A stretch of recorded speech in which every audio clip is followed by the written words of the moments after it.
Hey guys, it's Ken Scott, Senior, U.S. Immigration Law and Intelligence Analyst with Triple W, USEntryWaiverServices.com. You guys know we're going to get you guys cleared to enter the USA. Today is May 5th, 2025. If you guys pardon me for a moment.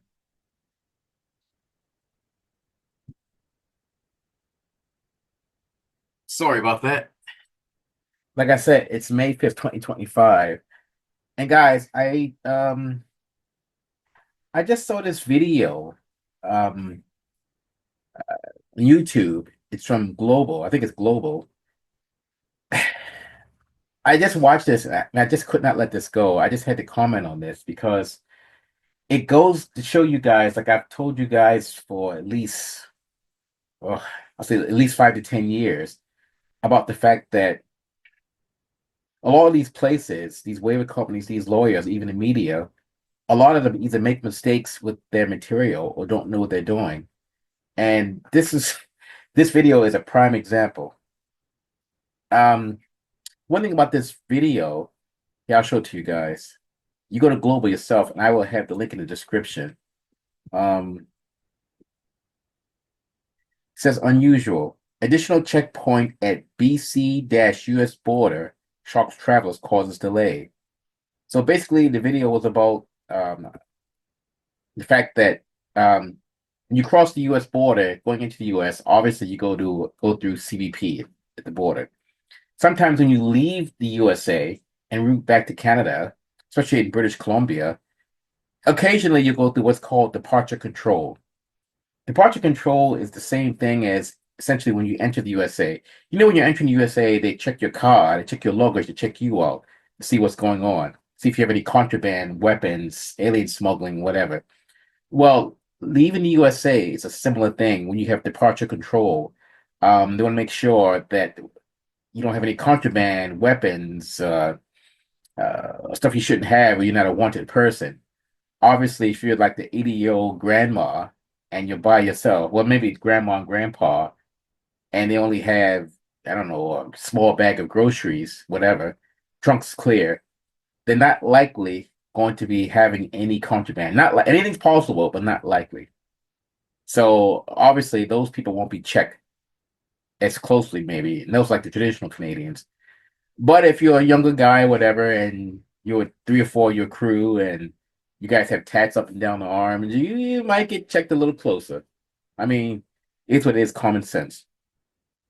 But for them to say in this video, unusual, additional checkpoint at BC US border shocks travelers. Guys, this is not unusual. This is nothing new. They've had these departure control checkpoints since at least the 90s, my era, and even before that. So it just astounds me. And mind you, yeah, the reporter, maybe she doesn't know that. Fine, fair enough. There's a lawyer mentioned in here, and this lawyer was basically saying that he essentially didn't know what they were and surprised. I'm thinking, come on, dude, are you like joking around or you really don't know? If you're joking around, you should not be doing these serious stories. And if you are not joking, how can you not know this stuff? Being a quote unquote immigration lawyer. This stuff is from the 90s and prior. I'll say the 80s and prior, but definitely the 90s and prior. I went through about eight of them, leaving the US, going back into Canada. Me being a former federal officer, former law enforcement officer that was previously posted in Washington State. So I've been through these. I know why these are set up. I mean, this is just like common sense as much as if someone's a welder, the welders that work on the ships, whatever, the welders have to wear those special helmets and they got the torch. It's kind of like you ask a welder, hey, what do you wear on your head to protect yourself when you're welding and protect your eyes? And what do you wear in your hands to protect yourself when you're holding or what do you use to weld? I mean, it's so common sense stupid, it's laughable. Of course he knows what you want to wear. He knows about the gloves and the shield and the eye mask. It's common sense. So you ask a pilot who flies I'll say an Airbus. That's my favorite aircraft. Flies an Airbus. Hey, how do you get to where's the cockpit? What do you do in the cockpit? I mean, come on, are you like kidding me? But anyway, so the point is, how can you not know this? You being a quote unquote immigration lawyer, But you know what? I'm going to educate you guys in the public and even him because obviously he doesn't seem to know this. So that's actually under. Let me go to it here. Okay. This is also to help you guys, but I'm going to come back to this. It's in the 19 CFR 162.6 Code of Federal Regulations. So 19 CFR 162.6, and it says search of persons, baggage, and merchandise. All persons, baggage, and merchandise arriving in the customs territory of the United States, the border, from places outside, therefore or thereof, are liable to inspection and search by a customs officer. So you're coming from Canada, obviously you're entering the USA, you're coming by land, headed towards the US. Where else are you going? You're going to the US. So you pull up to the booth, that's the territory. So it says port directors and special agents in charge are authorized to cause inspection. I mean, common sense, like the welder wearing the helmet and the gloves. Inspection, examination, and search to be made under Section 467 of the Tariff Act of 1930, as amended under 19 U.S.C. 1467. A person's baggage or merchandise, even though, here we go, guys. Here's the part that ties into leaving Canada or leaving USA. Even though such persons, baggage, or merchandise were inspected, examined, searched, or taken on board the vessel at another port or place in the United States or the Virgin Islands, such action is deemed necessary or appropriate.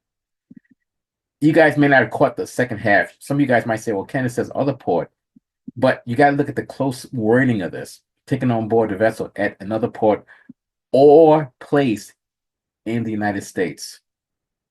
So this still all ties into the departure control. Wording might be a little tricky, but this is what they use. And you know what? I don't want you guys to take my word for it. Let's go back here. CBP Search Authority. I'm not going to bore you guys, but it says right here. You know what? I'm going to back up a little bit and go to this one. Remember, guys, we were just here like a few minutes ago. U.S. Customs has been checking vehicles before they leave the country. Here's why. And guys, what's the date on that? I told you guys today's May 5th, 2025. Guys, that's June 24th, 2023. Okay, from NCPR. So go down here. I don't bore you guys the rest of the story. I might even put this link in the description as well. Under U.S. Law 162.6, CBP has the authority for departure control, just like I said, to subject any person, baggage, and other merchandise departing the United States and merchandise to search by CBP officers to ensure compliance with all applicable export laws. Guys, it's just what the fuck I said. I just said it. What? Minutes ago. It's departure control. They're checking to see what you're bringing out of the country. And also, like I said, if you're wanted or if you have contraband or illegal weapons, whatever. That's why these things have been set up. This is nothing new. This is from, again, prior to the 90s. I'm only going by the 90s because that's my time when I worked for the U.S. government, late 90s, early 2000s. So that's my area when I was a federal officer and a law enforcement officer and also a former U.S. government employee. So, but I know for a fact these would have been there since, I want to say the 90s, but again, prior. So it goes back to my same question. It's also mentioned here, guys, if you go to this one, U.S. Customs and Border Protection, on their own website, they mentioned 19 CFR 162.6. And I've already read off the definition to you guys. So again, can you please tell me, how is it an immigration lawyer is not aware of this stuff? Now, mind you, I went to law school myself, but I'm aware of this.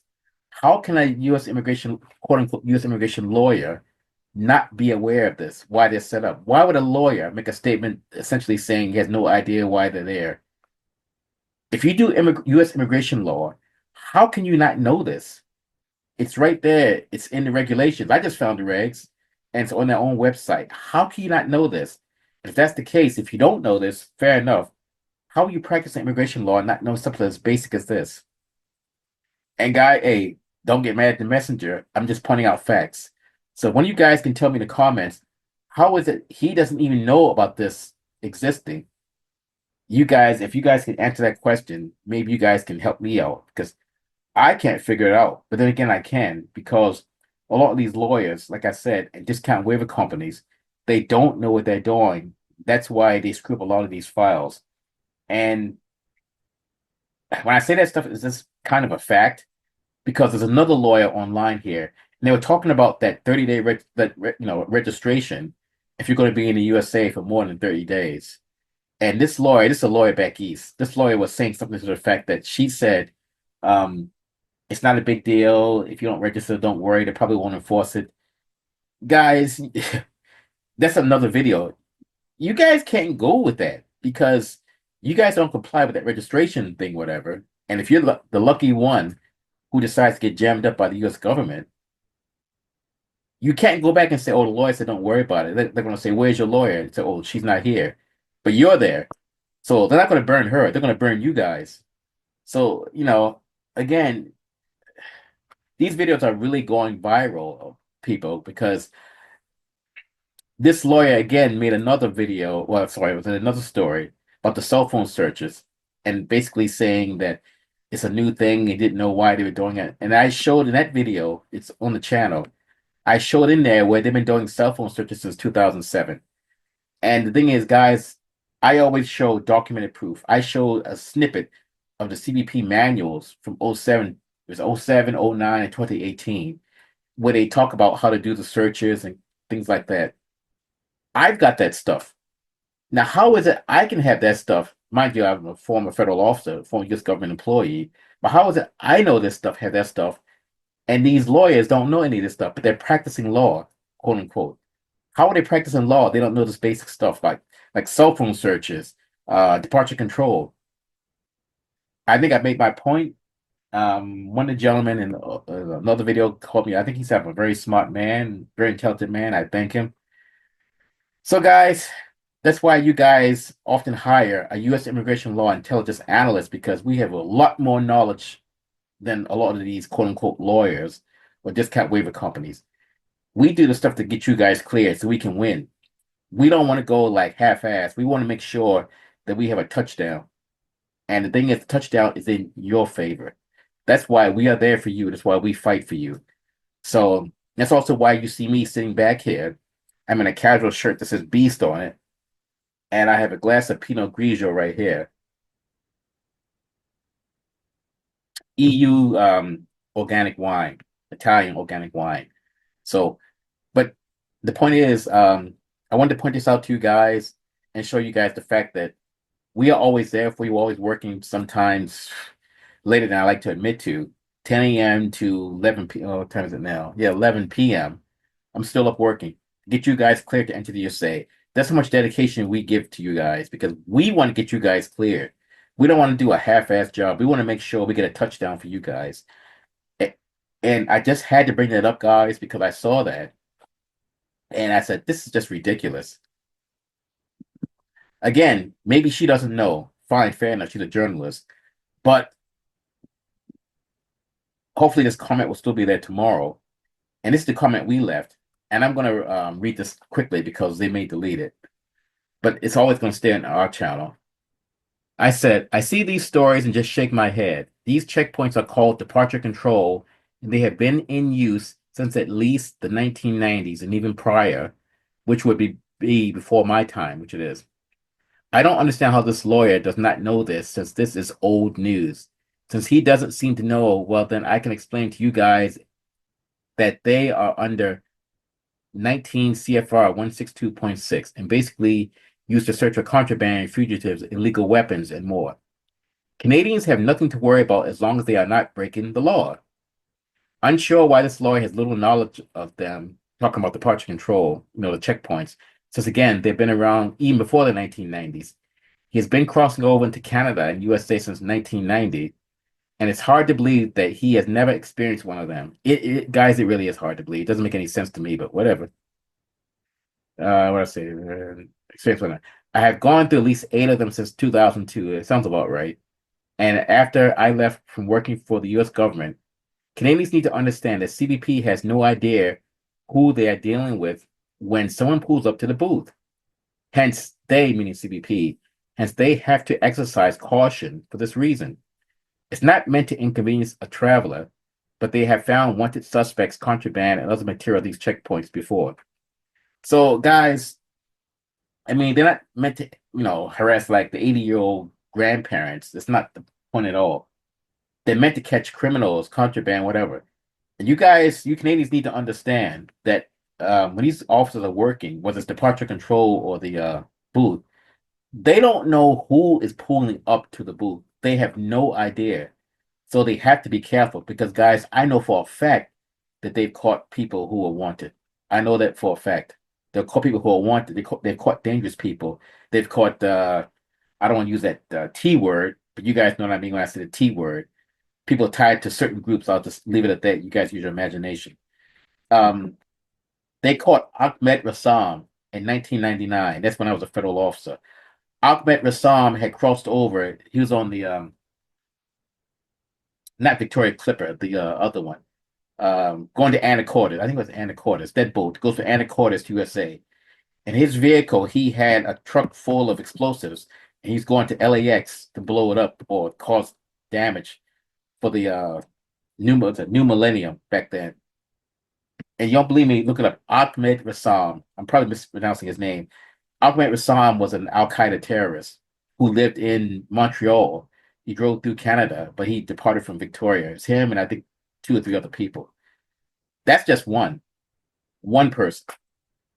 So, guys, don't take offense when these officers are pulling people aside or looking closer because they don't know who they're dealing with. And I'm going to get on their side for a moment here. And you guys know that the work we do get people cleared. Obviously, we're on the side of the client, but stuff like that, I'm on the side of the U.S. government. When it comes to like safety and security, that kind of stuff, I'm on that side. Me being a former federal officer, a former law enforcement officer, and formerly posted in Washington State. So if you're a public safety threat, then yeah, you have to be dealt with. But if you're not a public safety threat, that's a different story. So again, don't feel like they're picking on you, the traditional Canadian, the 80-year-old Canadian, or traditional Canadian in general, just going shopping. They just don't know who they're dealing with when, you pull up to the booth. So, kind of cut them some slack. So again, Ken Scott, Senior, U.S. Immigration Law Intelligence Analyst, www.usentryWaiverServices.com. That's 888-908-3841 or 604-562-8140. So you guys can check out the story. And the thing is, like I said, I just showed you guys evidence of what this is called, why they do it. It's right here in black and white. I'm not going to put these links up, but I might put the link up for the story, maybe. I may not even do that, depending on how I feel. So, 19 CFR 162.6. That's why they're doing this. So, lawyer, if you don't know, go back to go back to school and look up 162.6. Then you'll find out why they're doing it. So, I don't mind educating because I've had to educate the others, in this field. We've given seminars at a couple of colleges, things like that. We've got 7 global locations, including BC, Alberta, London, England, and one in Estonia, and soon to be another one in, I'll say another European country. That one isn't up yet. Anyway, guys, don't want to bore you. And I got to make sure I do this correctly because last time I didn't do it right. I think I have to do this. And I think I messed it up. All right, guys, I'm out. And I hope I didn't mess this thing up. But oh no, there it goes. Perfect. Um, okay, this is how I stop. Okay. All right, guys, I'm out. And have a great day. And again, make sure you fact checked everything like I just did. You fact check whoever you hire for your waiver or who's ever doing your U.S. Immigration Services. You fact checked everything. Even fact check me. I have no problem with that. You guys need to fact check. Because when you fact check, you're going to find out that a lot of these places, they really don't know what they're doing, what they're talking about. But everything that we do, guys, I can show you in the DHS regs or the applicable statutes. And I'm out. Have a great day.